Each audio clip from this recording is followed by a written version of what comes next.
America ఒకవైపున Iran మీద యుద్ధం చేస్తుంది.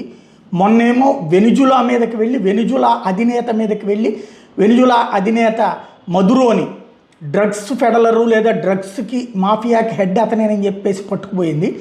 ఇప్పుడు ఈక్వెడార్ మీదకి వెళ్ళింది.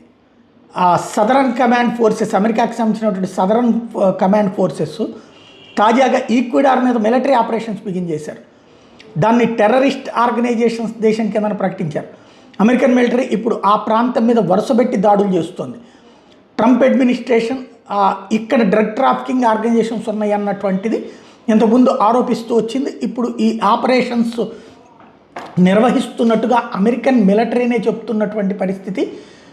అంటే ఈక్వెడార్ మీద దాడులు చేస్తుంది. అక్కడ డ్రగ్ ఫెడలర్ మీద దాడులు చేస్తున్నాం లేకపోతే ఇంకోటి చెప్తుంది, కానీ అక్కడ ప్రభుత్వానికే దాడులు అన్నటువంటి జరుగుతున్నాయి. వివిధ ప్రదేశాలని ధ్వంసం చేస్తున్నటువంటి, అంటే ఓ పక్కన ఇరాన్లో దాడులు జరుగుతుండగానే మరొకవైపు ఈక్వెడార్లో దాడులు అనేటటువంటిది కొనసాగుతున్నాయి. ఇది అమెరికా చేస్తున్నటువంటి ఒక పెద్ద యుద్ధం అన్నమాట.